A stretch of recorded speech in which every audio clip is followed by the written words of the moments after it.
Now the chapter is bills of exchange. The first thing, negotiable instrument.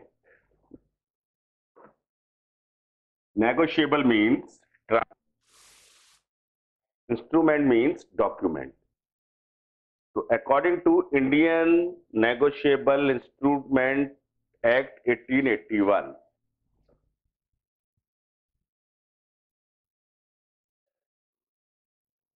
instrument means document in writing.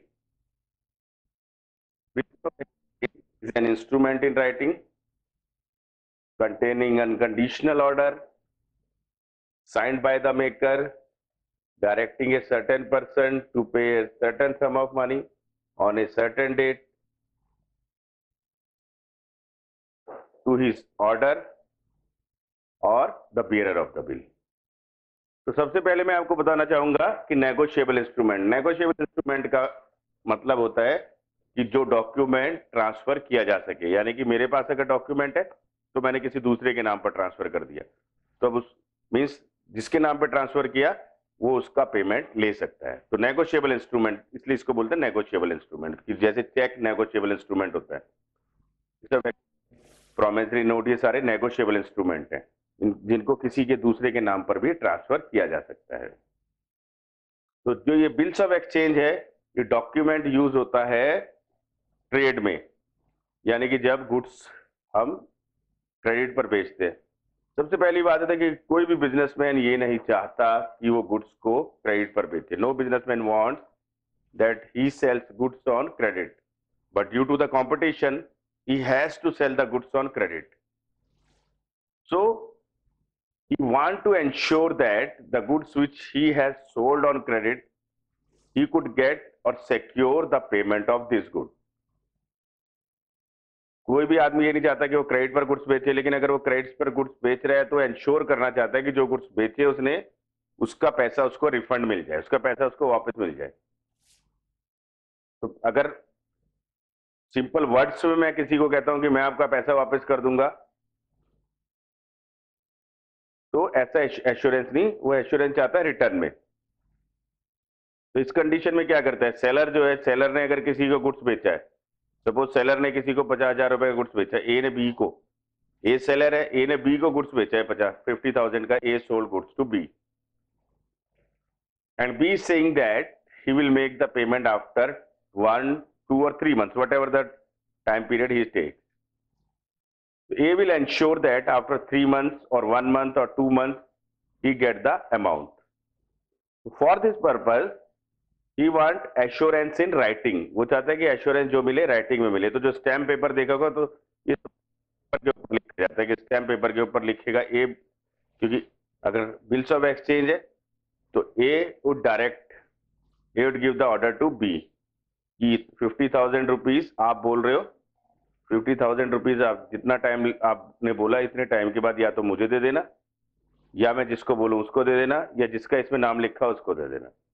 तो इसलिए इसको बोलते हैं, according to Indian negotiable instrument act 1881, bills of exchange is an instrument in writing containing unconditional order signed by the maker. Maker means जो लिख रहा है, जैसे यहाँ इस कंडीशन में कौन लिख रहा है, ए लिख रहा है, signed by the maker, directing a certain person, directing किसको कर रहा है, बी को कर रहा है, directing a certain person to pay certain sum of money, जैसे इस केस में हमने कितना बोला 50,000 rupees, to pay certain sum of money on certain date, एक सर्टेन डेट पर। 1 मंथ का बिल है तो 1 मंथ, 2 मंथ का है तो 2 मंथ के बाद, 3 मंथ है 3 मंथ के बाद।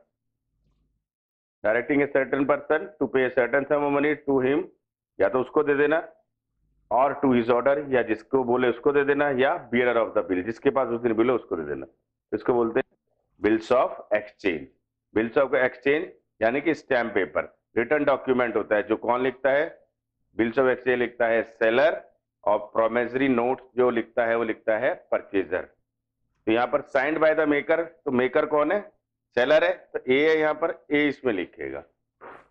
तो हो गया instrument, Indian instrument act 1881, bills of exchange and instrument. इस टाइप से इसको याद करना पड़ता है, bills of exchange and instrument in writing. containing unconditional order signed by the maker directing a certain person to pay a certain sum of money to him or to his order or bearer of the bill. इस type से bills of exchange ये बन जाता है. Now there are the parties of the bills of exchange. जो parties हैं bills of exchange की, इसमें बिल्स ऑफ एक्सचेंज में पार्टी जो होती है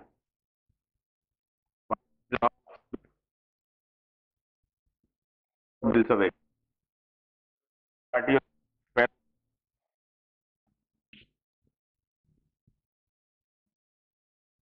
who write the bill or draw the bill. Means if the A sell the goods, A will be the drawee. ड्रॉई कौन होगा? जो एक्सेप्ट करता है, जो बोलता है ठीक है के लिए तैयार हूं. Drawee is the person who accept the bill और who is ready to make the payment after due date will be. And third पेई.